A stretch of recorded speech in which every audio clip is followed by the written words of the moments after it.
वालेकुम viewers, welcome to my YouTube channel. आज का हमारा टॉपिक है सेक्सुअल ट्रांसमिटेड डिजीज़, उसकी वजूहात और अलामात।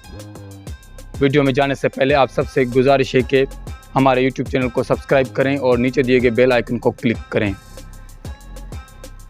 चलिए चलते हैं वीडियो की जानिब।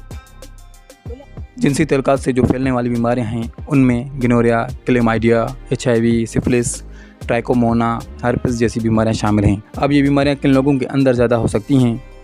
ये बीमारियां यूजुअली उन लोगों के अंदर ज़्यादा होती हैं जिनके मल्टीपल सेक्सुअल पार्टनर्स होते हैं, यानी कि उन लोगों के अंदर जिनकी सेक्सुअल एक्टिविटी होती है वो अपने जो लाइफ पार्टनर हैं उन तक महदूद नहीं होते। तो वो क्या करते हैं कि वो डिफरेंट सेक्सुअल पार्टनर्स होने की वजह से वो इन्फेक्शन कहीं ना कहीं से कैरी करके सोसाइटी में फैलाना शुरू कर देते हैं। इसी तरह से रेप के केसेस जो हैं वो होते हैं। तो फोर्स्ड सेक्स जो होता है उसमें भी यही चीज़ होती है कि जाहिर है रेपिस्ट का कोई एक पहला सा केस नहीं होता, उसके मल्टीपल उनके पीछे एक हिस्ट्री होती है, लेकिन वो इस तरह से इस बीमारी को आगे फैलाना शुरू कर देते हैं। वो मरीज़ जो हमारे पास आते हैं और स्पेशली मेल टाइमिंग बढ़ाने वाली मेडिसिन जो होती हैं वो कहते हैं कि हमें लिख कर दें।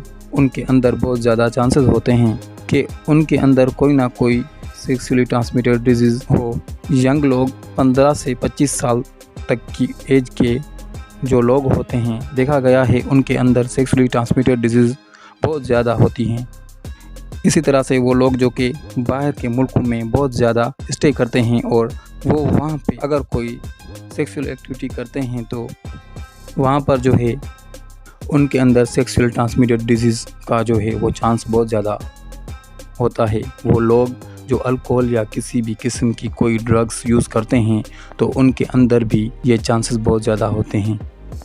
अल्कोहल और जो ड्रग्स जो हैं इंसान के अंदर सेंसर के ऊपर हावी हो जाती हैं, तो उसके बाद जो है वो मल्टीपल सेक्सुअल एक्टिविटीज़ का चांस जो है वो बढ़ जाता है। शुरू में जो सेक्सुअल ट्रांसमिटेड डिजीज़ जो है उसमें पेशाब करते हुए पेशाब में बहुत ज़्यादा जलन का होना, डिस्चार्ज होना, इसमें से स्मेल आती है। तो उसके अलावा नाभ से नीचे वाले हिस्से में बहुत ज़्यादा दर्द का होना, इसका ताल्लुक माहवारी से ना हो, मुसलसल दर्द का रहना और उसी तरह से बहुत ज़्यादा हेवीनेस और प्रेशर का महसूस होना। इसी तरह कुछ लोग जो हमारे पास आते हैं वो ये हमें कंप्लेन करते हैं कि हमारे प्राइवेट पार्ट के ऊपर कोई अल्सर, कोई ज़ख़म बन गया है, जो कि most of the time painless होता है। और जैसा कि सिफिलिस का जो मर्ज़ होता है वो भी सेक्सुअली ट्रांसमिटेड डिजीज़ होता है। इसी तरह से एक बीमारी होती है जिसे हम जेनिटल हर्पिस कहते हैं। उसमें आपके सेक्सुअल ऑर्गन या प्राइवेट पार्ट्स हैं उनके ऊपर एक ज़ख़म बन जाता है जो कि शदीद ज़्यादा पेन करता है। तो ये कुछ अलामत हो सकती हैं सेक्सुअल ट्रांसमिटेड डिजीज़ की।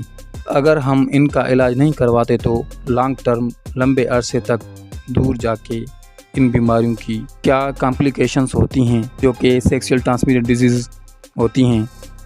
पेट के पूरे नीचे वाले हिस्से का इन्फेक्शन जिसे प्यूनिक इन्फेक्शन कहते हैं, जिसमें क्या होता है कि ख्वातीन के ट्यूब्स बंद हो जाती हैं, ज़्यादा इनफर्टिलिटी का शिकार हो जाती हैं।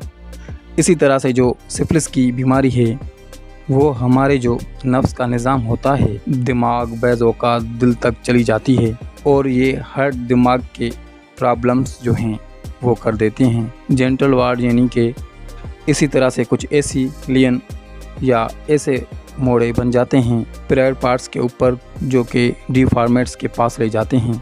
इसी तरह से हमारे पास देखा गया है कि अगर फीमेल जो है वो प्रेग्नेंट है और उसके अंदर कोई सेक्सुअल ट्रांसमिटेड डिजीज़ होती है तो उसका बच्चा ज़ाया हो सकता है और यहाँ तक कि बच्चे के अज़ा को नुकसान पहुँच सकता है। बच्चा नज़र से महरूम यानी अंधा बच्चा पैदा हो सकता है और बच्चे के अंदर कानों को डैमेज हो सकता है, यानी कि बच्चा बहरा पैदा हो सकता है, उसकी सुनने की हिस्स ख़त्म हो सकती है। तो इस तरह के कुछ लॉन्ग टर्म कंडीशंस हैं जो कि ये बीमारियां हमें दे जाती हैं। सेक्सुअल ट्रांसमिटेड डिजीज़ का जितना जल्दी पता चल जाए उसका उतनी जल्दी इलाज मुमकिन है। और बैज़ औक़ात उनका इलाज सिंपल सी कुछ मेडिसिन से किया जा सकता है। मासवाए HIV या एड्स के जो यूजुअली जो है बहुत लेट स्टेज में जाके पता चलता है। इसी तरह से जो हर बंदा है उसको अपना पता होता है। अगर आपको लगे कि आपको अपनी सेक्सुअल स्क्रीनिंग करानी चाहिए तो ज़रूर इसको करवाएं, ताकि कोई भी आपके अंदर कॉम्प्लिकेशन है तो उसका बर वक्त इलाज हो सके, तो आप किसी ना किसी कॉम्प्लिकेशन से बच सकें। इस मालूमाती वीडियो को ज़्यादा से ज़्यादा शेयर करें और कमेंट में अपनी राय का इजहार करें। इस वीडियो तक इतना ही। नेक्स्ट वीडियो में मिलते हैं। अपना ख्याल रखें। अल्लाह हाफिज़।